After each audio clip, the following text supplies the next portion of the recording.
Hello and welcome back to Irish Red Devil podcast. Manchester United 2, Crystal Palace 1. And lads, we got there in the end. It was a bit of a shock in first half, but I'm joined as always here in the studio by my co-hosts, Killian the Football Genius and Gags Madman Martial. So joining us on the show later tonight was going to be Crystal Palace fan Nate, who was on with us last week. So it'll be interesting to get his thoughts on the game. And then just before we get into it though, guys, do like and subscribe. Leave a comment as always under this here. We love to see people making comments. Get more involved. We really appreciate it. But let's kick straight back into it, guys. What are the thoughts? Who wants to kick us off here? Killian, you want to go? Yeah, sure. Well, obviously, 3 points on the board, a win, especially away from home, is always going to be a result which makes you happy. And especially, I remember watching the match and a stat came up there from TNT, and it was like United's record against any teams from London in London, and I forget the exact figures, but it was like 3 wins, 9 draws, and double-digit defeats over a set period of time, and those 3 wins all came at Craven Cottage. So not only was that a big win away in London, a city which we always struggled in away from home against teams based in there, but it's actually, the first time in a very long time we've actually won in London against a team who wasn't Fulham, and against Crystal Palace too, who have been our bogey team over the past few years. I think it's crucial we got a win there. Obviously, in terms of performance, it wasn't the best. The first half was a bit poor. We just weren't creating anything. Palace were looking like the better team, but the second half was a bigger improvement. It still wasn't amazing from us, but we got the job done at the end of the day. I thought both the goals were very good. I mean, Xerxes seemed to have channeled his prime Van Basten, inner Van Basten. And so overall, I think overall we did very good there. And yeah, obviously very happy with 3 points. Good man, good man. Gags, what are your thoughts? Initial thoughts? We'll get stuck into the details now in a minute, but Yeah, what's your initial thoughts? Do you know something? It was 3 points, and I probably would have taken a draw. I think I said that last week, just the way we have been playing. But no, look, delighted to get the 3 points. Delighted to kind of go up the table a bit. It is an extremely close table. I think we're 7th at the moment, but sure, we're only a few points behind Champions League spots. But it was important to get back on the road after that poor performance. I kind of thought I didn't think we were up to much in the first half, to be honest. I think it suited us. I think we caught Palace, a tired Palace who had a tough game, as it turned out, on the Thursday night away to Strasbourg. Not only was it a tough performance, but they got beat. So if you go away there and you get a point or you win or something, you're flying home and you've got a wee bit of a perk to your step. The fact that they got beat and then they had an early start, it was tough on them, like early start on the Sunday, just the way it worked out. But I think we didn't capitalise. I thought we looked lethargic again in the first half. But you know something, the lads turned it round, and I've got to give it to them. But it was important for Ruben because if he had lost that game, I think the vultures would have been circling big time. So we'll take it, and it's a quick turnaround. Yeah, I think it's. Yeah, no, I absolutely agree with you. I mean, I was watched the first half. I was really disappointed in it, and yeah, I think, and I'm not even sure if I was on the WhatsApp chats or not. And I was saying about well, I had said we have to win. For me, they had to win, and it had to be a good performance as well. That's what I had said, and I posted it as well. When we started it, yeah, yeah. I thought I heard something printing out. I don't know if we can get it that easy. How's it going? Can you get it there? Sure. Without knocking the whole studio down? I think Carolyn's coming on to be a guest. I don't know what I was saying there. I wasn't on part. No, you're saying about the WhatsApp group. You hadn't been doing much. You were a bit disappointed in the first half. Okay. So just kind of yeah. Yeah, no, I agree. I think watching the first half, I was really disappointed. Obviously, I had predicted 2-1 last week. Pretty sure. Okay. Yeah, I'm the one who got the right prediction. But I wasn't. The first half was really poor, and I was, I think I actually was watching match of the day, and Alan Shearer summed it up. I don't actually normally credit Alan Shearer with much, but he summed it up pretty well. I made a few notes of it there. So he talked about the first half: lack of effort, lack of running, lack of commitment, lack of closing down, lack of application, intensity, and aggression wasn't there. Have to agree with him completely. Well, that's it. And it's the very thing we needed to do with a Crystal Palace team that were coming off a European, Thursday night game. We needed to be, intensity through the roof, and it just wasn't there again. Yeah, and then he described then the second half. He says the manager, he was crediting Ammer, and he says the manager, and they were showing, you go back and watch it, like they were showing clips of it. He says second half completely different. They're running, they're closing down, the commitment's there. They're winning the second ball. They're fighting. They're getting their rewards. Palace were getting no time in the ball. There was always 2 or 3 players, and that was good. The videos, I would encourage anyone who hasn't seen Match of the Day to go back and watch that, because he was showing really good clips of it as well. But what I would say is, my question is, like, why is it not there in the first half? Why is it not there in the first half? I think this team under Ruben Amorim, they just like to go through the motions. I think, and there's no consistency about them whatsoever, and it doesn't even just come down to being consistent through a number of matches. It's being consistent throughout each game. Like, we rarely see a consistent performance. There's always one half might be good, the next half's going to be bad. It could be vice versa. You just never know with this team. But yeah, I mean, going through the motions once again. Quite a lot of times it takes a half-time team talk, which I'm assuming Ruben Amorim had a good one with them at Sellers Park for this team to actually get going. And sometimes maybe we're good in the first half and let our foot off pedal in the second half. So it's just inconsistency and going through the motions, basically, I think. Yeah. But you could say, like, we kind of got back into it on moments. I mean, Xerxes' goal was an amazing finish. Like, from that angle, and the way he kind of curved the ball around Henderson. Initially, I kind of thought Henderson was at fault, but when you see it back again, not really. It was a great shot, and then it was a bit of clever play. But obviously, it was something from the training ground with the quick pass to Mount. I think everybody would have expected Bruno to be shooting. Crystal Palace weren't ready, and a certain person in our house was most annoyed. I thought he was definitely was blaming the ref on that, saying that he Palace were clearly not set. It'd be interesting to see what Nate thinks about that. Would he agree that it was a bit unfair? But at the end of the day, blew the whistle. If you're not set, Dean Henderson was walking away with his head down. He wasn't even looking. Yeah, well, yeah. Funny you're saying there that you thought it was a set play. I thought that too. I was listening to an interview there with Mason Mount, and he was asked that, was it a set play, and he said that they had worked, he says kind of and kind of not. He says they had worked on it in pre-season, and they had tried it in America in a pre-season game, and it didn't work. Mount missed it, he says, but he says it was kind of like, at the time, he says, I said that he had said to Bruno, you shoot, because the sun was directly in the eyes of Henderson, and he says, no, I'm going to roll it to you, and he says, and he did it straight away, and if you watch it back, he does, because he catches Mount, admitted, like he caught him by. Mount looked surprised. Mount was surprised. He wasn't expecting it straight away, and he just had a go. Like. But maybe that helped. It was like more instinctive rather than Mount going, okay, this is, it's almost like, it made him execute it better. No, it was a nice goal. Killian, what did you think of the Xerxes goal? Brilliant. I mean, as I said earlier there, I mentioned Xerxes channel as inner Van Basten. I mean, that goal is Van Basten-esque, really, because, he's at that angle, and the placement is just perfect. The strike of the ball is perfect too, and the movement as well, I suppose.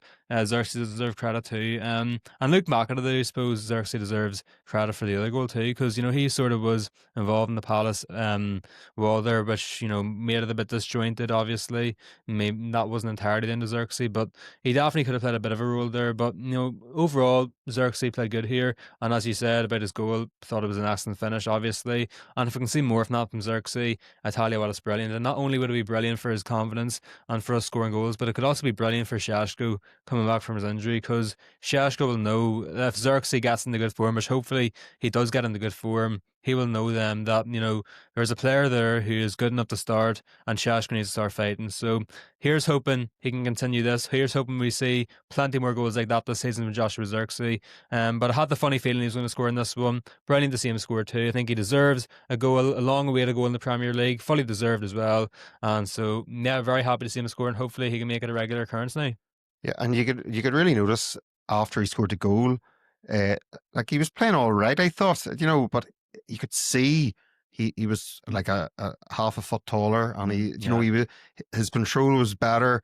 Things he was doing were certainly kind of coming off. Just that wee injection of confidence. It's always a chip off the shoulder. Once a striker scores after a long drought, so if he can get another one, Yeah. Well, listen, we're joined here now. I see Nate has come on. Good man, Nate. Appreciate you showing up. What's your thoughts on Sunday? My thoughts on Sunday are I'm not surprised. I think after the hour mark, you could see that we were just pure leggy. A lot of criticism has been aimed at our lack of investment in the summer, and you could see that glaringly, obviously, when United scored their 2 goals. It says a lot that Zirkzee and Mount have the games of their careers against us because, as I told you before, charity professional football club, because I'm not being funny, Zirkzee is a turkey and Mason Mount is a turkey, but what a shock they become prime Ronaldo and Messi against us. But no, look, being serious, I'm not surprised. I mean, look, United were much fresher. You had the ability to hit the kill switch when it mattered most and got the 3 points. Roles are reversed. You play crap, but you win. I'm taking that all day long. So I'm not going to hate. I'm not going to come on here and use referees or any of that kind of carry on. I don't do that, We should have had that game won before half-time anyway. The amount of chances we let go begging, we were asking to be hit. We got hit and we lost. So, yeah, look, can't have any complaints. I mean, I'm annoyed that we put ourselves in that situation because Mateta was missing sitter after sitter after sitter. But that's what he does. The complicated chances he puts away. The ones that are on a plate for him, he puts a million miles away. So it's just the story of our season because it was the same thing in the Strasbourg game. Should have been out of sight against them. Oh, big time. It was night and day. We should have been out of sight against them. Didn't take our chances. Got punished. Lost 2-1. Lost 2-1 yesterday, but no complaints. Better team in the end. Hurts to lose like that because I don't think United were the better team the whole part of the game. But the second half, United just stood up to gear and we had no answer for it. And losing Ismail Assar in the first half didn't help. But that being said, you have to take advantage of that, and United did. So fair play to you. Yeah, you were very unlucky on Thursday night because I was watching it. Like Sarr had that great chance, and technically an open goal, like it was good, 35 yards out, but unlucky to hit the post. And then Wharton, hitting the bar as well, like both times, so easily at least one, probably both of those should have been goals. Yeah, and I think that maybe changes your mentality. If you guys have come away with a win, I think you probably would have had more energy than on Sunday, but to get beat, it's a bit more deflating for you. But no, look, we weren't good in the first half. I thought you were probably marginally the better team in the first half. I didn't think I was disappointed at how we had started the game. And then it's funny you saying about Mateta because my son, who's a Palace fan, whenever Mateta was having the chances, he was even calling it. He's going to miss.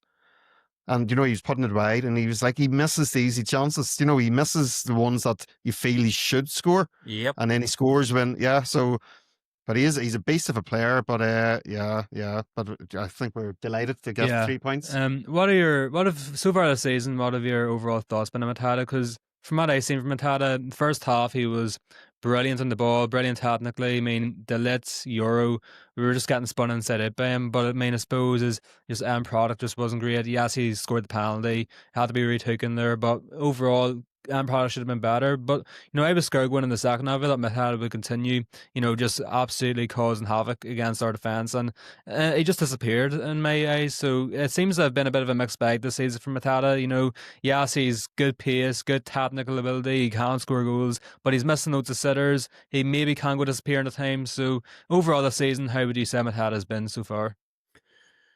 Well, when you've got Eddie Nketiah and Uche as your only other striking options, Mateta's going to play way too much than he should. Like there's no ability to rest Mateta and give Nketiah a moment to shine. But Nketiah is not good enough.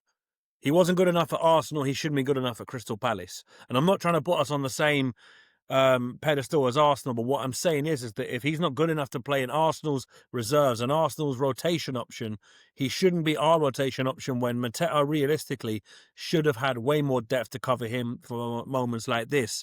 We've been crying out for God knows how long to address the lack of squad depth in the squad, and you're seeing that now. Romain Esse was signed from Millwall, still very raw, not necessarily the proven element, but again, it fit RMO, championship young promising player, lot of potential, high ceiling, signed him from our local rivals, Millwall. I'd still say Glasner needs to be a bit less stubborn and just give him minutes in the team. Because bringing on Nketiah for Ismail Assar, like, it makes no sense. Like, it's just incredibly jarring because I get we don't have the biggest squad. We don't have the biggest budget to work with. Parish is terrified of breaching PSR, which in and of itself is infuriating because teams are doing it left, right, and centre in front of him. And they're only coming down hard on teams that are dumb enough to get caught doing it. Like Chelsea have sold their women's team, sold their hotel, this, that, the other, blah, blah, blah. But we cannot keep relying on other teams being crap and we're just able to coast along. It's worrying that Mateta plays so much because now, after that Strasbourg defeat, not really counting the defeat on Sunday, because look, as I said, I've addressed that. The two remaining games we have in the Conference League, Shelbourne and Cups, they're must-win games. They shouldn't be must-win games.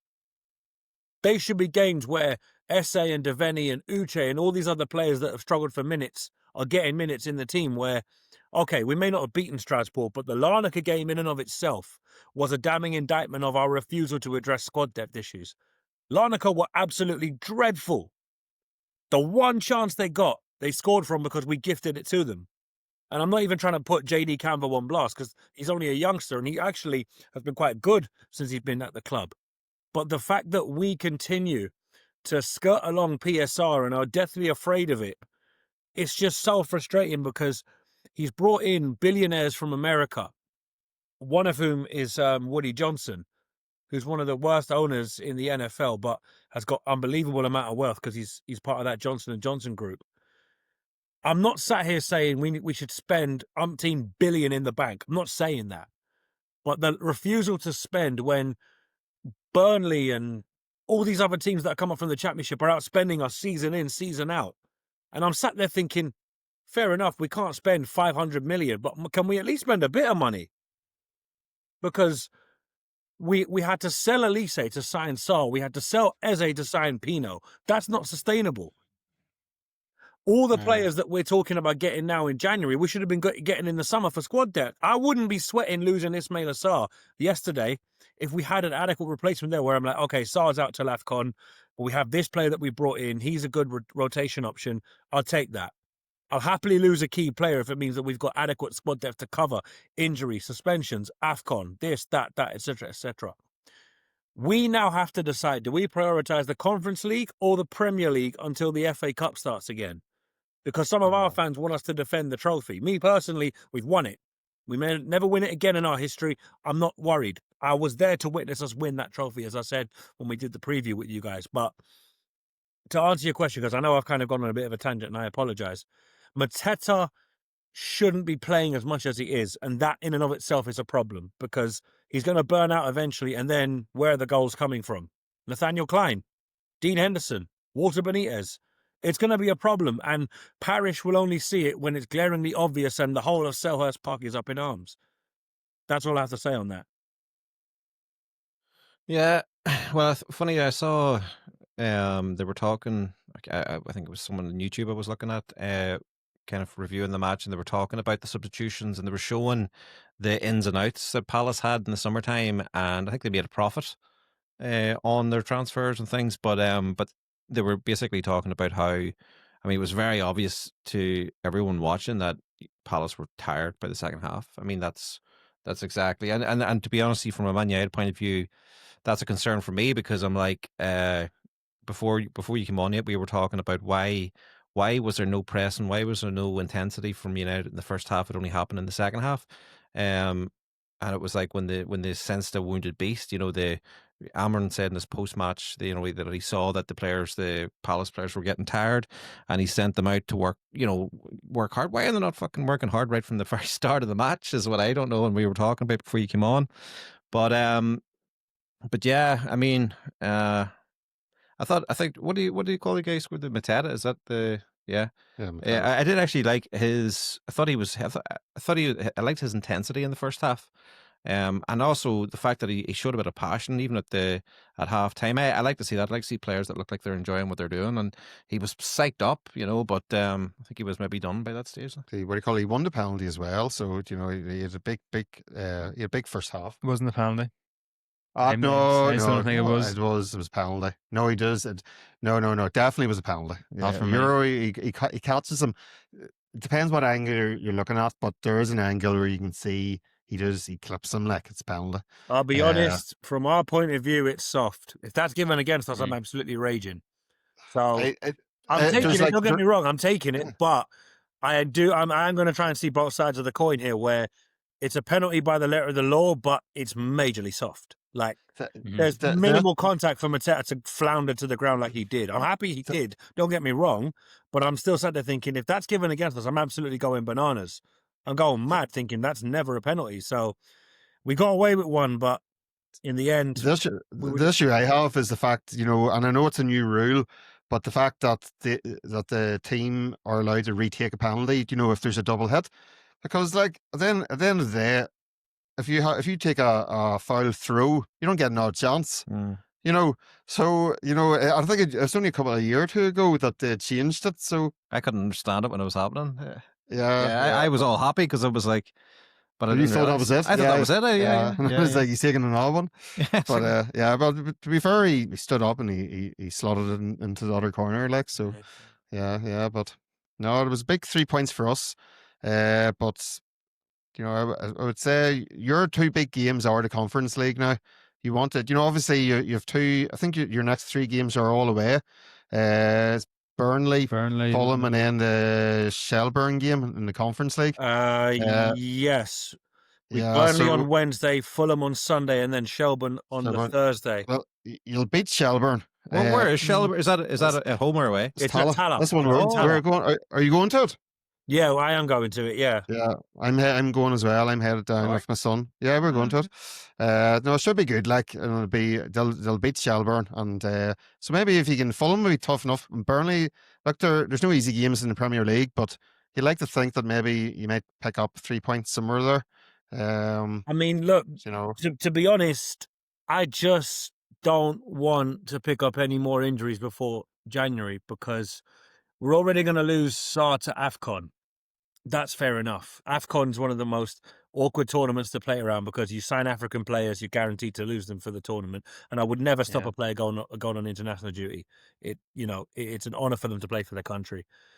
But we wanted Onana to go last year and he wouldn't go. have you seen today there as well?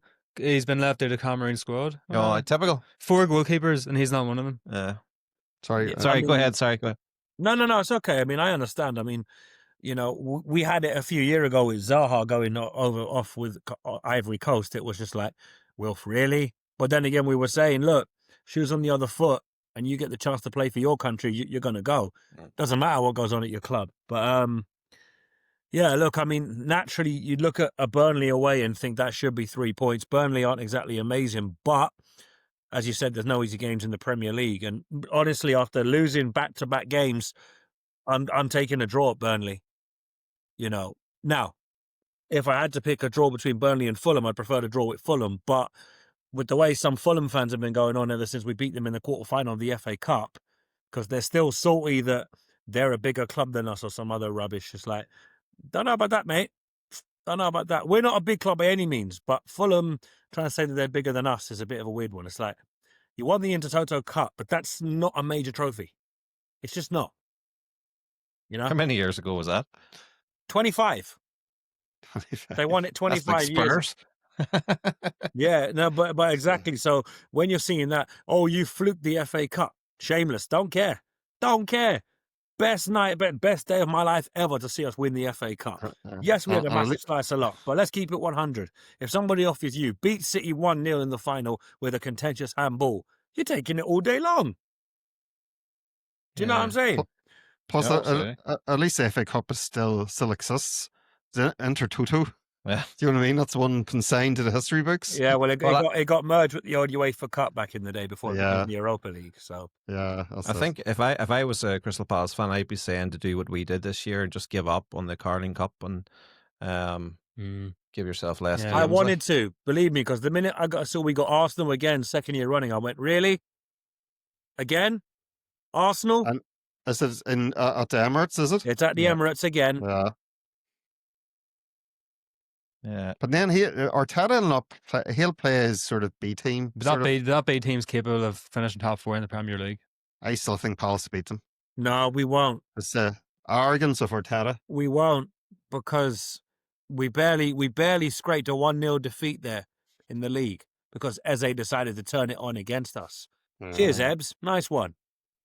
He probably won't. He'll not play, but Yeah, he probably won't. Oh, he play. will. Oh, yeah, Arteta is a sadist. He'll love to rub it in. We took your best player for 60 million. Do you know, That's why there's a part of me that hopes Arsenal don't win the league. Yeah. I'm looking at the table here, and like that's why I was saying it was so important. By the way, Nate, was just saying I got the prediction right there of all of us.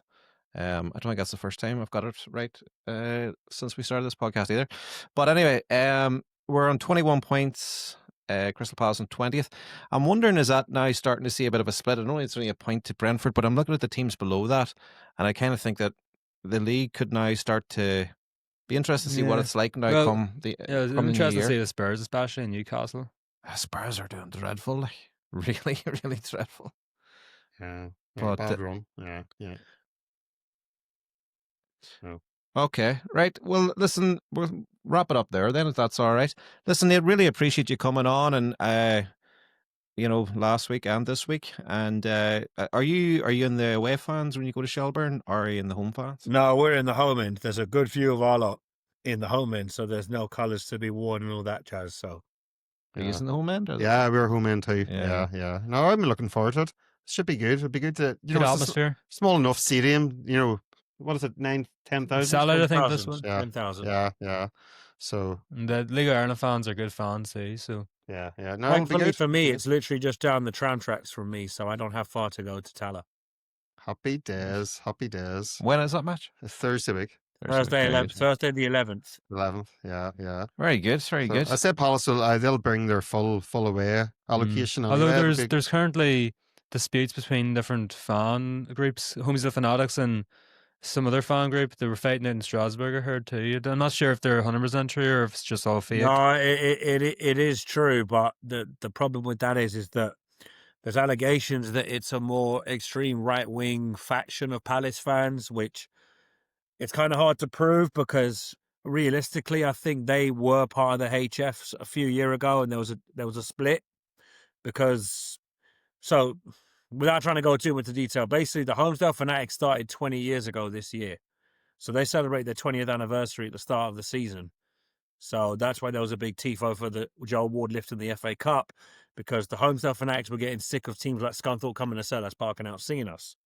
So that's where the Homesdale Fanatics really played their part in the administration in 2010, the FA Cup, the playoff final in 2013, the FA Cup final 2016, FA Cup semi-final 2025, 2025 FA Cup final, etc., etc. They've been there for such key parts of the club's history that the HF have now become synonymous with the club. People look to the HF's displays when you watch a game at Selhurst Park. There's always a display for the first game of the season, last game of the season, and arguably for the likes of Brighton or Millwall or Charlton if we play them. We very rarely would have a tifo for, no offence, Man United, Liverpool, Chelsea, Arsenal. These games have no significance to us. They're just another team in the league. But when it's the big teams that we look forward to playing, like Brighton, Millwall, Charlton, the games that we've got rivalry and history with, that's where you see the Homesdale Fanatics put up banners. I mean, we did one for the Millwall game in the Championship, and it's still one of the funniest ones I've ever seen. You have to look it up because it would just have you laughing, because Millwall fans to this day still swear, oh, that's so imaginative, drawn on a bed sheet. It's more than Millwall fans have done. You know what I mean? I I put up the one that you told us about last week. The Northern Marinakis Force one. It was a graphic one. Did you? Oh it yes, was, yes. Yeah. it was certainly worth looking up, and it was a bit of thought went into that one. Yeah, but like I said, every part of that tifo said he is not involved in these activities. So we got fined for saying he's not involved in these things. Yeah. Just You let were that backing sink him in. up. Yeah, you were backing him up. You know what I'm saying? He's such a nice guy. And there was us saying that he's not involved in this and he's not involved in that. He's not holding a gun to Gibbs White's head. But the Premier League decided to fine us. It was worth it, though. It was a bit of crack. Yeah. You know what? Do you know what I will say, though? And this isn't to take away from your win. That 12 o'clock kickoff yesterday was a disgrace. Yeah. Yes. Like, I'm not being funny, right? I looked at the Sunday fixtures. There's a game played no more than 6-10 miles apart, Aston Villa Wolves. Pick that at 12 o'clock. They're up the road from each other. Yeah. Like, I get... But was there two other games in London, like, staggered? The Chelsea Arsenal was on. And was there a game on a two? West Ham played Liverpool. Yeah. So was that the reason? Was it like a policing thing? Could have been, but I still disagree. It's too early. Like, but look, personally, the thing is, between Stamford Bridge and Selhurst Park, that's miles away. They're not on each other's doorsteps. Like Fulham and Chelsea playing at home on the same day, I'd understand. I'd understand having to move one team to an earlier kickoff time. The same with West Ham Palace. If you go from Selhurst Park to the London Stadium, you got to go the long way round. It's not like if we were playing Millwall, I'd understand that because we're only up the train tracks from them. But West Ham, it's a hike. It's a pilgrimage. Yeah. The same with Arsenal, Tottenham, Chelsea. They're not on our doorstep. So this whole, it's a policing issue. No, it's just broadcast companies love to put stupid o'clock on the broadcast time. And look, I'm not saying that played a fact because United were the better team in the second half, so you deserve your 3 points. I think it definitely did. I think we all said that it was that we thought in advance that it was like with the European, and we would be saying exactly the same thing if we had played on a Thursday night and then we were expected 12 o'clock. We'd be saying the same thing, but at the end of the day, we won, and that's all that matters. I think we were lucky that it fell on a European week. Mm-hmm. I think if we played Palace on a normal weekend where you guys had a week off, currently just how we're playing, I think we would have struggled to come away with anything. For sure. But so I think we dodged a bullet. What I would have said to that, even though I know we play on Wednesday, move that game to the Monday. Yeah. Because at least that way it's an extra day of rest for us. It's an extra day of preparation for United. It then levels the playing field. Now, again, I'm aware we've got a game on Wednesday and what have you, but the Premier League need to look at it and say, okay, teams in Europe should not be playing at stupid o'clock on a Sunday if they're in Europe on the following, the previous Thursday, Wednesday, Tuesday, whatever. I mean, personally, I'm raging at the time because it meant I missed the match live. I had to watch it back when I got home. So, yeah, you're not the only one who was unhappy with that time. But it just shows you the powers that be. It's the money men. It's TV companies. They rule the roost when it comes to things like that. Chaps, look, we all know that the game that we all profess to love is long gone. Like it's a money game. That's all it ever is now. There's no sense of you look forward to 3 o'clock on a Saturday. Can't even get a 3 o'clock game half the time. What shocked me is when I looked at our next run of fixtures, we're on telly the whole of this month, which is crazy. Because as I said, it's not like we're playing high profile games. The only high profile team we play in this run is Manchester City. We've got Burnley on telly, Fulham on telly, and I think it's Spurs. Hang on. I should be able to tell you. Give me a sec. And Shelburne giving you on telly too. Yeah, so you include that as well. Yeah, but that's TNT. I mean, that's TNT. Cups. Yeah. So Burnley, Fulham, City, Leeds, and Spurs. The whole of December, all on Sky Sports. All right. We're bloody massive. I was going to say that's a good sign. Like it's a sign that you're. How many Brighton games are on? Do you know what I mean? How many Brighton games are on? We were taken aback last week about the rivalry that you have with Brighton. Well, funnily enough, they have 1, 2, 3, 4. 4 games. They're 4 as well. Yeah, you see, they'll put anyone on TV nowadays. But no, but that's what actually I'm really enjoying about this. Talking to fans from other teams is you definitely learn things about teams you didn't know. I had no idea that how big a rivalry Brighton and Crystal Palace was until we were talking to you last week. Yeah. And I had absolutely zero knowledge of any kind of issue with Eric Cantona and the fans. And I have to say that I've never heard Eric Cantona's song as much, but I've got especially in the first half. in that that's all first I heard. half. But I still believe, I still believe, maybe naively, I still believe that the majority of fans that are doing that, they're not doing it there out of malice. I don't know. I No. can't speak for them, but I know. I would agree. But again, as I said to you when we did the preview, it's not. We don't see it as it's an act of malice. We understand he's a big part of United's history and what he won for you, what he achieved, and everything else. We see what he did at Selhurst Park had a direct knock on months later when Paul Nixon was killed outside that pub. We're not saying Yeah. Cantona killed him. To say that is Yeah. absolute lies. It's absolute ridiculous. But I think what's interesting though from a United fan is that it was. I don't think I would know any other United fan who would have had known that was even a thing. Definitely Crystal not. Palace fans, Yeah, like, you know what I definitely mean? not over here anyway. But Definitely not over here. That's what I'm yeah, saying is because it was one Crystal Palace fan that was killed, it was forgotten about. Yeah. But Well, let's keep it a buck. If it was a Manchester United fan that was killed, and we're singing about, let's say, for example, Eric Young, who played in that game, or John Salako, or any of the players we had back at that time, we would probably think, yeah, the United fans probably see that as like their fan got killed because our fan said this is for such a player. Because the United thugs that killed Paul Nixon were reported to have said this is for King Eric. So again, it's not us saying Eric Cantona himself killed Paul Nixon.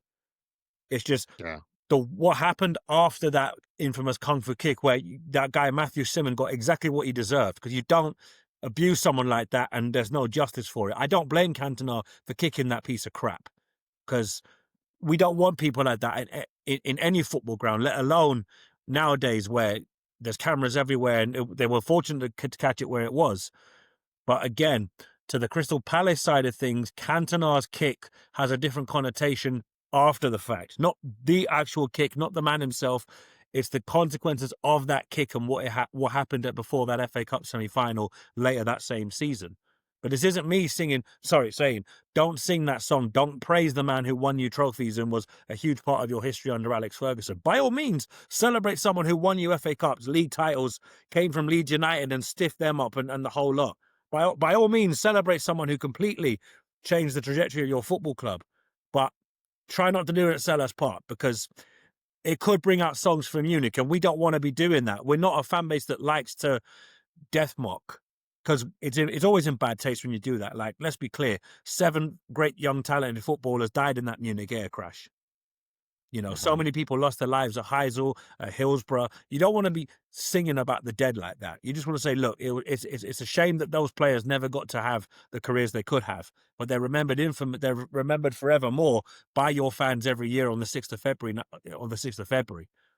So, you know, it's a respect where try not to sing it. By all means, sing it at Man City, Liverpool, Leeds, wherever, just not at Selhurst Park. The one place we want it to be sung. Whenever you're in Shelburne now, don't be starting singing Crystal Palace fans songs when you're in the middle of all the Shelburne fans. Don't worry about the Shelburne fans. I've been to Bohemians and Shamrock Rovers games. I'm not worried about League of Ireland fans. Unless they do Millwall away, they don't scare me. They haven't done Millwall away. They haven't done that little gauntlet from the away end to South Bermondsey Station. They may have done Finn Harps away up in Donegal. Finn Harps. Finn Harps is nothing. Come back to me when you do Millwall away. Trust me. That is the litmus test for how you can survive. Yeah, very good. All right, Nate. Well, listen, like I said, thank you so much for coming on, and best of luck the rest of the season. And maybe catch up with you towards when do we play Palace next? I think it's the start of March, 1st of March, maybe. Yeah, start of March. So we'll maybe reach out to you then, if you're interested. Hang on. I might be able to tell you now, actually. 28th of February, we play you at... 28th. That's not too far. No. Not too far. Right, well, sure. Listen, we'll touch base with you around there. And, thanks again. And speak to you soon. Yeah, no problem at all. Thanks for having me, gents. All right, guys. So thanks to Nate there. Funny, just some of the things we were talking about got me thinking about stuff we haven't talked about. And Leitch. Yeah, what a positive! What a positive! The Butcher. To take it. Yeah, what a positive to take out of that game is the return of what a hairstyle too. Yeah, brilliant. Yeah. What? And it was pretty poetic because he had his ACL done against Palace, And from what I heard from the away end of Palace, they were sort of, mocking him almost, some of the fans anyway. And so it was very fitting that he comes back against Palace away from home this time in a 2-1 win for United. So poetic in a way, but brilliant to Was see that the the game Butcher he's back. at? Yeah, it was. Yeah. Yeah. No, it's great to see him back. I think he's going to be a big part of the team. The big thing is just Fitness. keep him fit. And, I don't even care if he doesn't play every game. Just break him in gently. Yeah. Break him in gently. And shout out to Mason Mount as well. Like, I don't want to touch wood here. I don't want to jinx him, but They got got- through the whole 90 minutes. Yeah, I think is that the first time Mount's played 90 minutes for United? Could be. I heard someone say that. I don't It could know if well it's be true, but because nearly any time he does play, I like him comes if he off. stays fit. No, he's a good player. And Luke Shaw as well. Luke Yeah. Shaw. To be some fair, brilliant tackles. Luke Shaw made 2 great blocks. He did. And to be fair, Lenny Euro was distraught. Do you see Lenny Euro on the bench? Yeah. I do feel sorry for the kid because something, he had made a great block. Remember the block he made? Yeah. Who was it he shot? I can't I think remember. it was Matata who shot. No, Or Pino, maybe. That could have been him. Mm. It was a great block, about 3 or 4 yards off the line. Look, he's still young. He shouldn't be too hard on himself. Why was he so upset? Because he gave away a penalty. He blamed, and then he was taken off in the second half. Then, and one thing I will say, actually, and I was kind of putting it into our WhatsApp groups, I was very disappointed in the Selhurst Park pitch. I thought the pitch was cutting up. You could see it clearly on TV. Yeah. The lip was falling all over the place. He's giving me a heart attack. But the pitch was pretty poor. I actually thought it just looked like a proper grass pitch. Because the pitches are so perfect now. Yeah, so I know but what you mean. Like if our centre defender's falling on his ass. No, put on the right fucking studs though. It's not. That's true. I suppose now I'll finish off my piece here in this podcast with 2 things I want to say. Number one, obviously the talks around players like Mount, Bruno, etc. All playing good. Casemiro, he deserves his flowers. I haven't seen enough people praise him. I thought Casemiro, he was my man of the match. I thought Casemiro was excellent. I mean, I know you mightn't agree with me, and maybe you won't agree with me either. Maybe most people won't agree with me, but I thought from what I've seen from Casemiro, he was brilliant, of course. I mean, now, yes, Palace did sort of control the midfield, but I thought on the ball Casemiro was good. When we had possession, Casemiro was good. At times he was actually our biggest attacking threat. He was making some good tackles in there, overall good at dictating the play when he had the ball. I thought, not afraid to get stuck in either. I was very impressed by him here in this one. And number 2, Omar Barada, or whoever it is who controls transfers at United, Sir Jim Ratcliffe even. January, summer, I don't care when it is, open the wallet, sign Adam Morton. Adam Morton is a must because you've seen the performance he put in there yesterday and Sunday. He was phenomenal for Palace in midfield, absolutely phenomenal. And he's playing in the same system as Ruben Amorim, so it's a no-brainer for me. He is one of the best midfielders in the Premier League. Everything about his game is perfect. He's the perfect type of midfielder we need, really. And that performance against us yesterday sold me. It doesn't matter. It doesn't matter how much he costs. Pay up because he is worth it. Yeah, I'd agree with that. And the thing about Palace is they've proven over the last few years they will sell. They'll sell their players. They've sold Eze.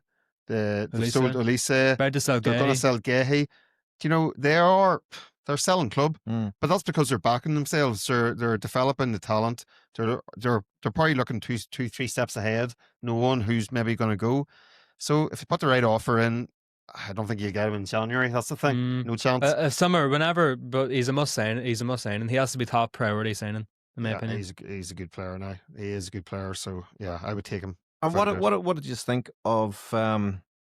Well, I know I sent you a message asking you on the time what did you thought of the starting 11, and I know you thought you weren't too sure about the midfield. No, I don't actually, like midfield. No, I don't like Bruno in the midfield. I know, but I don't think I would criticize the starting lineup we had because I would.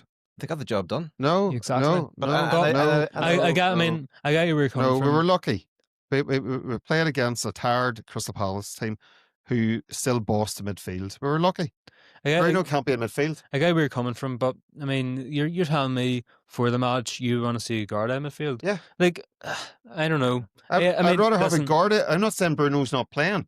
I'd rather see Ugarte and Casemiro in midfield. But actually, I was going to say especially away from home. Away or at Old Trafford. I want to have a more solid... I'm not saying Ugarte is who we need, but at the moment, as a centre midfielder, somebody who can just be like an enforcer. Yeah, I got it. Like, but Yeah. Ederson And I could have think scored I there. think that I think the first two players on the team sheet should be Casemiro and Ugarte, and start building that partnership. Brick wall, Bruno more up front, behind striker. Bob's your uncle. Yeah, well, I think with Šeško out, that was a good opportunity for it. He obviously doesn't fancy him. He doesn't fancy 'Cause he Ugarte. could- he could have done that, like- He doesn't fancy Menu. It's quite obvious. Yeah. He doesn't fancy them. I think, I don't think Menu's got a future under Amram. No. If Amram stays, I think Menu's gone because he's not playing. Yeah. And you can see he's not, when he does play, he's not playing overly great. And sure, it's no wonder he's not playing. Yeah. It's the same as Xerxes. Xerxes played better this week than last week because he had a full 90 minutes. Mhm. He hadn't been playing either. But, you'd be rusty. You need to be playing football. I almost feel like too, I mean, obviously, I don't like the way Arran was treated Menu, especially considering he, when he first came into the side, high potential, homegrown player. I just don't like the way he's treated him. But I feel like a part of blame in the whole Menu situation, and I'm not playing too great at the minute, is the club and maybe Earth Ten Hag too, because I still remember his first performance. We beat Everton 3-0 away from home, and he was phenomenal. And ever since then, past 2 years now, he's been playing almost non-stop. Now, I know under Amram he's barely played, but up until Amram, he was playing week in, week out, and he just wasn't really getting much of a break. And I mean, if you look at wonder kids from, all other big teams, City, Liverpool, they would ease their players in until they got to a level of seniority, and then they would start to play more and more. And again, Menu, he gave us a good season there, or a good 2 seasons, or whatever you want to look at it as, of course. But eventually came, he got burnt out. He played pretty much an entire season, and on top of that, he was playing a game in, game out for England in the Euros. And when he returned for the next season, he just wasn't good enough at all. So I just feel like, we had players who could have covered for him. And so I just feel like overall, Menu's been overburnt, and I still think he's trying to recover from that. But obviously, I'm not sure, but it's sad to see what's happening to him. Yeah, I think a lot of players were burnt out from. He played guitar, didn't he? Maybe, or was it the Euros? The Euros in The Euros. Germany. Even got final, though. Yeah, yeah. I don't know. I don't know what to make of that. I mean, I was on last week's show. I said, we talked about the 5 games leading up to Christmas now, and I had said that Arran in my head needed 9 points to buy more time. So there's 3 of the 9 points that I think had you said 10 points. Mm-hmm. But it'll be interesting to see. Our next game's on Thursday night. yeah. So it's only we're used to this season. It's 1 game a week. So suddenly there's a quicker turnaround. So does he play at the same time, or does he make a change? Does he start looking and going, maybe I need to put on 1 or 2 players who haven't played in the last game just for legs? He did say that Cunha, he was expecting Cunha to be fit for the second game. That'll be good. Yeah. And maybe Harry Maguire. I think we're missing Maguire. I like Maguire, up front. Yeah. I know. Well, we're gonna welcome in now a West Ham fan, because obviously with the game being on this Thursday night, we're going to release this all. Okay, all right. Tomorrow's episode on Tuesday. All right, guys. So we are joined now by Armagh Hammer himself. Arran, you're very welcome to the show. How's it going, buddy? Not too bad. Yourself? Good. I'm in the studio here now. You've obviously met Gags, Madman Martial before. He's kind of going for the Hulk Hogan look at the moment. And Killian, this is Killian the Football Genius. You may know him from such YouTube channels as Killian the Football Genius. Have you met Killian in person as well? No, before? I don't think so. So anyone who's watching this here, we know Arran. He's part of Scott, who was on, the Liverpool fan who was on a while ago. Haven't actually seen Scott for a few weeks now. He's been in hiding. He's gone into hiding. He's gone into hiding quite a while ago. Just poor fella, ever since we started doing this podcast, Liverpool just been going. But hopefully, shout out to you, Scott. Hope you're doing well, buddy. So Arran is a co-worker with Scott, and I don't know many West Ham fans in Armagh. So first of all, how did you become a West Ham fan? Just before we get into it, tell me that. How did you become a West Ham fan in Armagh? My dad. That's simple answer, really. No, my dad's not a massive football fan, but he would have always had a West Ham top or two. But it was really the last game at Upton Park against Man United. It was 2016. That really made me the fan. It was just a special night, and I was like, from then on, yeah, that's my team. and then it's been a bit up and down since. But yeah, Cool. Very All good. right. Well, so listen, like I was saying just before we came on there, basically what we're playing you this Thursday night, isn't that right? Thursday night, yeah. Thursday night. Season's not. I think it's fair to say the season's not been going great for you guys. no, Yeah. definitely not. It's just been a bit of a roller coaster, to be honest. Even from the summer window, just it was very. We only really made our proper signings the last couple of weeks, and then the whole Graham Potter fiasco, new manager in, and now under Nuno we're sort of getting somewhere. We're disappointing on Sunday against Liverpool, but we're definitely a better team than we were a month ago. So Yeah, I we're was going to getting say. there. Yeah, I was going to say you've only had one. That Liverpool defeat was your first defeat in 4. Yeah, So definitely you can see Nuno just starting to have an effect. yeah, definitely. I think just we found probably our best team. I think one of Potter's best flaw was just he was very stubborn, the same lineup every week, and it just wasn't working, and he just wasn't willing to change. And yeah, that was really one of his big flaws. Nuno did start out the same. There was a few questionable lineups, but since we've brought in Mateus Fernandez and Freddie Potts into the midfield, we've become such a more complete team. So we're getting there. We're getting there.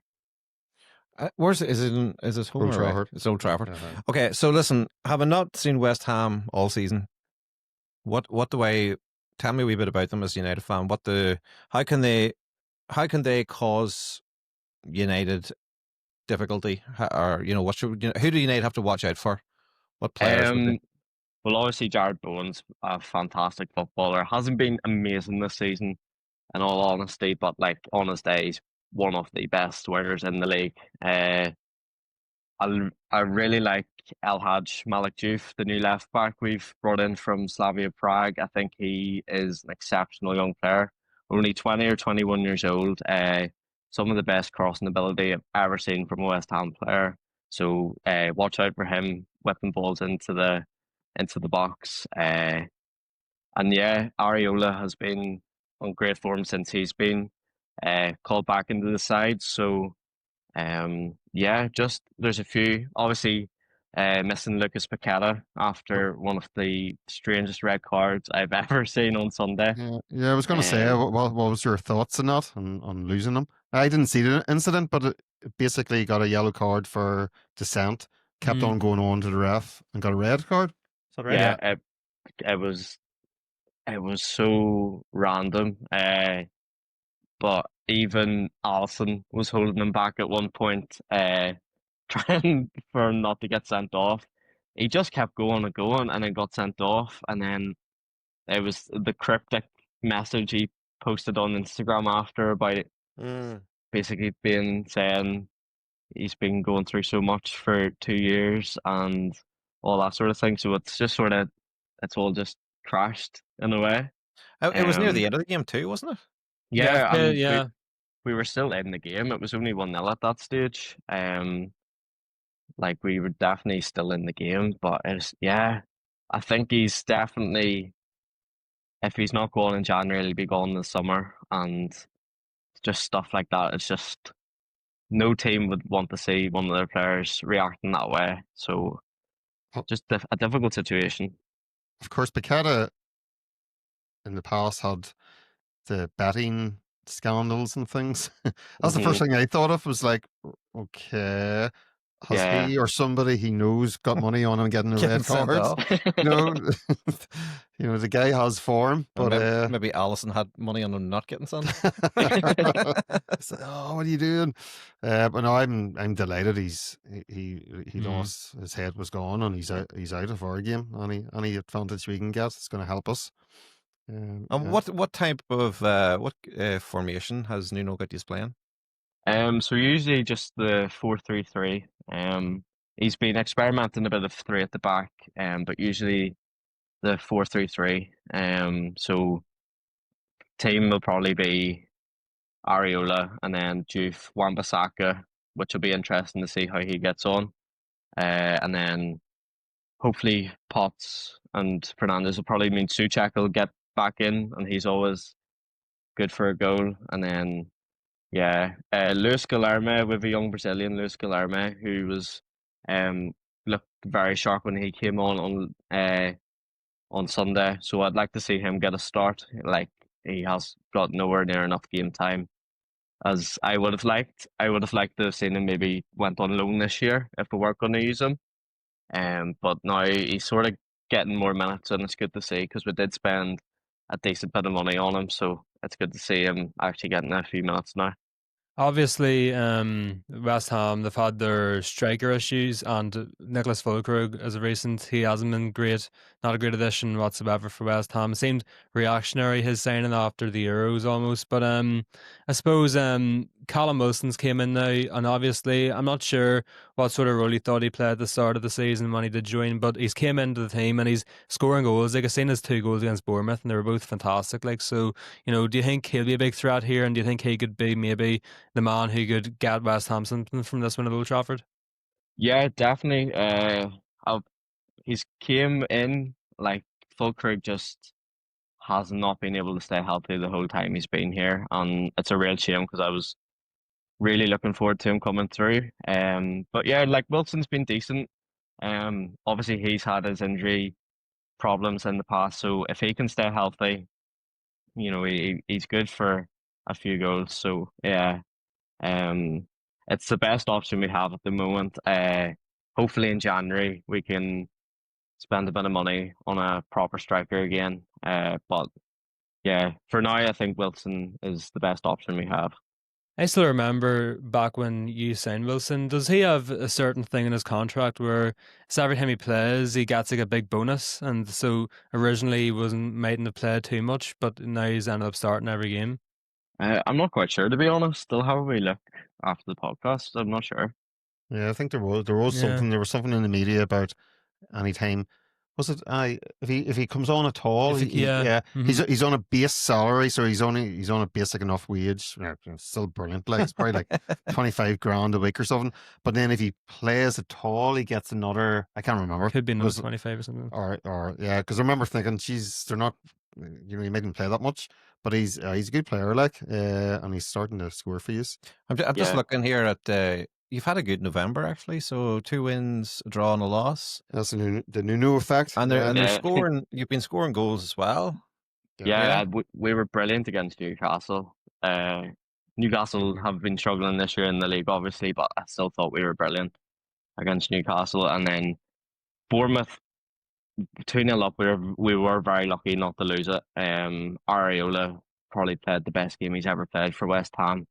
He was outstanding. So 2 tricky games to get 4 points out of that is great. It's just a big bonus. Yeah, I have to admit, I just looking at those scores, I was probably more looking at the table. No, you think you look at West Ham, you think they're down near their 4th loss or 5th loss or something. But more recent form, they're definitely a team more on the up. So you're looking at that now, and you're less confident. Yeah, well, I haven't made predictions yet. I'm kind of looking at it here. We always make predictions, and I'm just looking at the form of the teams and stuff. And the thing you were saying it, Arran, there, Souček's a great player, and I always feel and I always feel he does it against United. He's always, but Souček and Jared Bowen, 2 quality players. Jared Bowen's just been amazing for you for the last few years. So no, they're a real danger man. There's a few now, but yeah. How do you feel about the defense then? Because I mean, Juve, you've mentioned you like him. Wan-Bissaka, I think Wan-Bissaka's been decent for West Ham, and I don't think United should have ever sold him because I've always loved him. I think he's a brilliant defender. But I suppose maybe that back 2 or back 3, or that centre back pair, and whoever it is in centre back, whether it's Mavropanos, Kilman, Tadibo even too. What's your thoughts on them? Because I've heard they maybe could be the weak point of that West Ham team. Definitely.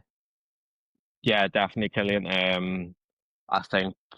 I think Mavropanos this season has been a lot better, and Tadibo's been a lot better. But yeah, Max Kilman, I can't do it anymore. Like, he is woeful, absolutely woeful. I think Nuno's realised that now as well. Just probably the worst signing we've ever made. 40 million.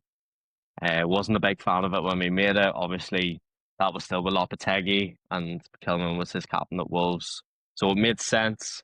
Still thought it was very expensive, and now it probably will go down as our worst transfer. And then we only really have those three centre backs. We have Igor Julio on loan from Brighton, but he's only played once or twice, and he didn't look amazing against Bournemouth either. So that's another in January, definitely a striker and another centre back would be the dream. But that is definitely the big weak point in our side at the moment.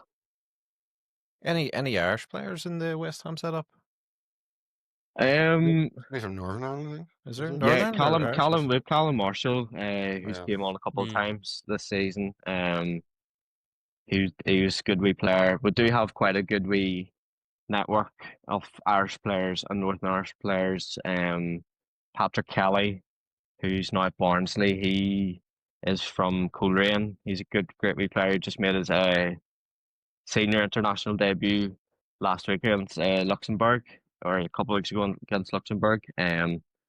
Sean Moore as well. I think he's playing for one of the League of Ireland teams now. He came from Cliftonville, so our youth academy does have a decent amount of Irish talent, which is always good to see. Yeah, Joel Kerr in there. I know he's Tyrone All Ireland minor winner. And Yeah, Oh, He's yeah, went to West yeah. Ham. That's Oh, right. that's right, yeah. yeah, because they didn't want him to play the final, wasn't that That's right? right. Yeah, he didn't play the Yeah. final. And did he go over there to play like in the youth setup? Yeah, or? he's now part of the youth setup, I believe. Okay. What age would he be then? He must have. I think he's around 17, 16. Yeah. That's right. Did he play in No. that final? No, he No, he didn't. didn't. I think he was there. He's watching. Or did they win? Top- Did they win or lose? They won the They won- final. they won the Oh, They carry.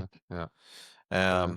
Very good. So- Very good. Aaron, did you say you went to a couple of games, Oh, yeah. in the Yeah. Olympic Stadium?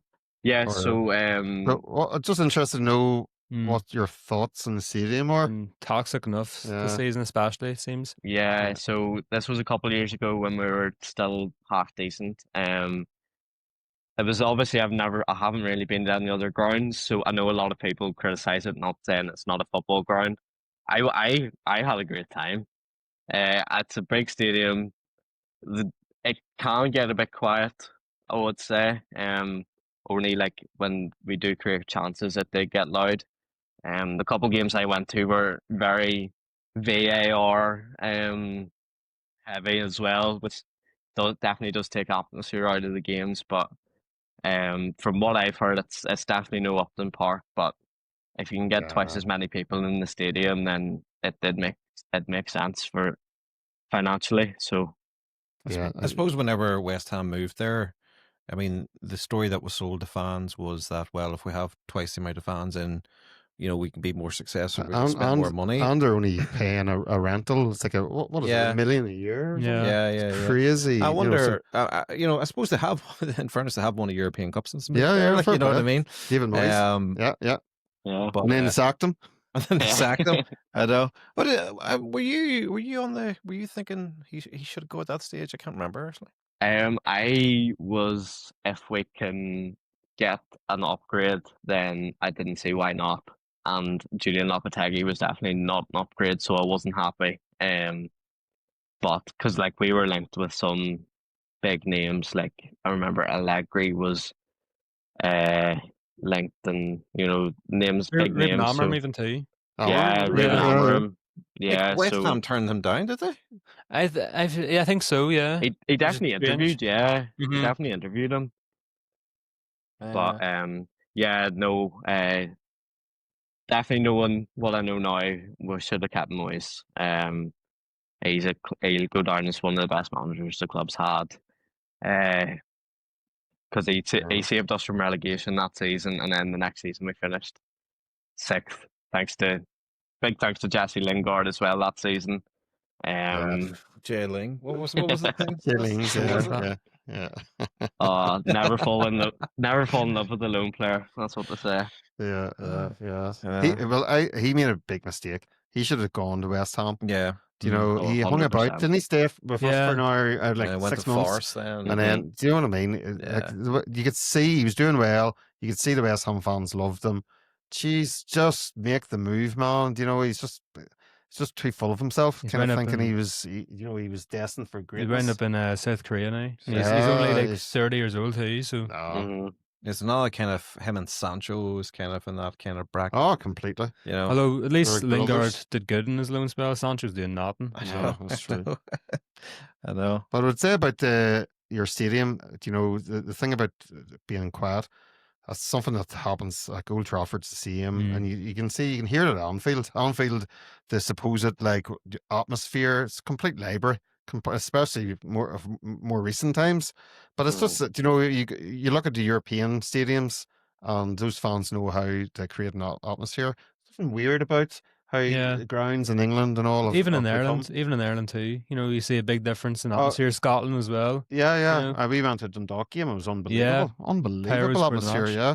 So it's an endemic problem. I don't know if it's just is it Sky Sports' fault or something strange. But I think, in fairness, there's more regulations in English football grounds. Like you go, like Yeah, Irish but- football grounds, they're not allowed to have fireworks and like, but there's still the flares. They and all, but bring them in. there's this fucking mental amount of flares that come into it. Like, Yeah. but you wouldn't get away with that in England, and if you Uh-huh. start taking away, and I think you're seeing that in like. I know at Old Trafford and Stratford End, they're starting to get that whole flag thing going Yeah. again. And they've put got in a lot of the standing sections, and as a well. lot of places are doing that now. So I think the stand section stuff will bring back more. Yeah, and yeah. you look at Crystal Palace. We were just on there with the Crystal Palace fan before you came on, and their section. So I think it will come back. But I think the stand is making an effect. And Arsenal too's had their fair share of tifos. I mean, they had a very good tifo, I think, before. Could have been the Spurs match there last week. Yeah, but those tifos don't do it. They don't do it for me. Don't do it for me. They're kind of they're very commercial. Yeah. Commercial shape. Yeah, exactly. No. Not for me. But Just a drum and a loudspeaker. Remember the Europa League final, the Italians? Yeah, to Atalanta. Loudspeakers, drums, get the crowd going. Do you ever see in MLS though? Like, I mean, the MLS things. There's lots of videos online of like MLS fans compared to English fans, and it's like, and this guy in the megaphone was like, let's go rapid and all this here, and it's just like, you know, it definitely don't want to be going down that. You fat bastard. So it is, it's a different culture, like. Yeah. But all right. Well, listen. Time to make predictions. Nobody's allowed to sit on the fence here, so we'll give you the privilege here of going ahead. So Thursday night, Old Trafford under the lights. What's going to be the score, Aaron? I think we've had a very good record against United in the league. We've won 4 out of the last 5, so there is a bit of confidence going in. I just can't see us getting anything. I'm gonna go 2-1 Man United. I just think yous are in a decent bit of form. I think the Everton game was just a bit of a blip. Now a massive win away to Palace. That's a massive result for you. So I think going in with a bit more confidence, I'm going to go 2-1 United, Man United. I think he's the first fan Who's betted against his team since we started this. Yeah. You know. Okay, that'll be interesting because I'm not so sure about that. Right, we'll start. I normally make the first prediction, so we'll start with Killian this time. I'd agree. I go 2-1. I think it'll take a similar pattern or path to the Palace match. I don't think we'll necessarily be great. I think it'll be an even enough match, but neither team will necessarily be great. But I just think we'll live off moments, maybe another set piece goal or two here and there. We're at home, of course. I think that'll play a big part, and I think, yes, Nuno's he's making progress, but I still do believe West Ham are a bit away from being able to get results. I mean, I'm sad being able to get results at Old Trafford. He's beat us 2-0 at Old Trafford last season, but I feel like still the position we're both in this season, United's in a better position, and I think we will have the resilience to win this one. It's going to be narrow, but I'll go for 2-1. Yeah, no, just sorry, just following on what Killian said about set pieces, like we are still so vulnerable defending set pieces. So that's definitely somewhere where United can take us out. Need Harry Gex. Maguire back. What's your thoughts, Gex? Yeah, I think in the past weeks, there's not many times I've actually thought we were going to win. I think the only one in recent games was the Everton game when we ended up getting beat. But I actually I'm not pretty confident. I think we will win on Thursday night. I don't even think we'll let a goal in. I think Lemons gets a clean sheet. I think we'll win 2-0. I can see Sarksy getting on the score sheet again. I don't think it'll be a great game, but I think we'll do enough just to keep you at bay and we'll get a 2-0 victory. Here's hoping. Do you know, I actually probably feel a little less confident than or optimistic than did going into the Crystal Palace game, purely because we're at Old Trafford and But we've been good at Old Trafford, apart from our last game. I know, but Our our last home game was form- shocking. Yeah, but shit. Yeah. So again, I think if Cunha's back, that would give me a lot more confidence. And if I take Amram, what he said the other day, he will be back. So again, I'm gonna go 1-0 United. Oh no. I actually think Nuno could set them up pretty well. And I do think United are solid enough defensively, not defensively, with the goalkeeper. I do think I feel so much more confident in Lemans. Like, again, listen, I could see it go either way. I could see it being a really boring game, or it could be an absolute cracker. But I think, based on how United have been performing recently, it's more likely going to be a boring game. Yeah, I don't think it'd be a cracker. No. But yeah, no, it'll be interesting to see. I definitely see from looking at the table and looking at that, I actually thought it was going to be a lot more straightforward. This is the first time I've looked at it. But when I see the form they've been in, and the amount of goals they've been scoring, which I think is a big thing, and scoring away from home as well. So, yeah, listen, it'll be interesting. Definitely will be interesting. Where would that take us if he's got 3 points? Let me just see here. Bring up the table. I don't think it put us very far. I think we might go up one. You go up, you go up. I just go above, and that's depending on if Forest beat Wolves, you're rock bottom. So yeah, but it is tight down there. Let's just look at that there, like Burnley or it's tight till you get to rock bottom. It's let me just they're only a point away from relegation zone, like so. Well, listen, it'll be interesting. We always ask people to come on. When is our next game? Is it next Monday? It's Monday. Wolves away, I think it is. So what are we going to do with our podcast then next week? Because we always do. Could be a weekend. Well, what are we going to do with that? We'll have to think about it, right? We'll think about that in between now, because we always get people on for the follow-up as well. But because we normally record on a Monday night, and then we're playing next Monday night, so we'll come up with something. But we'll definitely get you on for the aftermath between now and then. And yeah. Okay. Well, yeah. 100%. Anything? You're happy enough to wrap it up there tonight, guys? Yeah, on. No, looking forward to the game. So, and then, are you making in the crack pot on Friday? Yeah, I will be. Me and Stephen will be in too. So yeah, that'll be good. That'll be good. Ask Scott, can he come in for show his face as well? It'd be nice to see him again. Right, all right, guys. Listen, Arran, I'll speak to you soon, and I wouldn't say good luck on Thursday night, but enjoy your night. I'll try to. All the best, folks. All right. Talk to yourself now. Cheers. All right. Okay, so that's the end of tonight's show, guys. Like I said, with this we'll get this all out tomorrow or Tuesday, whenever people are watching this here. And yeah, between now and Thursday night, we'll come up with what we're going to do. These Monday night fixtures are really messing us around. Yeah. And it's not the last one either. That's not the last one either. But anyway, listen, thanks for joining us tonight. It's been a wee bit longer one, but we'll get it all out. Everybody happy enough to finish there? Yeah. Yeah. 100%. Yeah. No worries. So Thursday night, 8:00. 7 for 8 assume- o'clock. 8 o'clock. Mhm. Assume it's 8 Right. o'clock. Could be 8:15 actually. Quarter-past They 8? like to mess about with the times midweek. I'll tell you sometimes. now. I'll Hold tell on you one now. second, I will It get this right. I know the is- Liverpool match the night before is 8:15. It's at 8 o'clock. 8 o'clock. 8 None o'clock, of this yeah, none quarter of this. past nonsense. Yeah, Right. yeah, very Okay, good. that'll do us then tonight. Thanks again for anyone. Hit the like and subscribe and comment button. And we'll see you all sometime soon. Don't know when, but we'll let you know. Yeah, 100%. Come on, United. Come on, United. Up the Reds.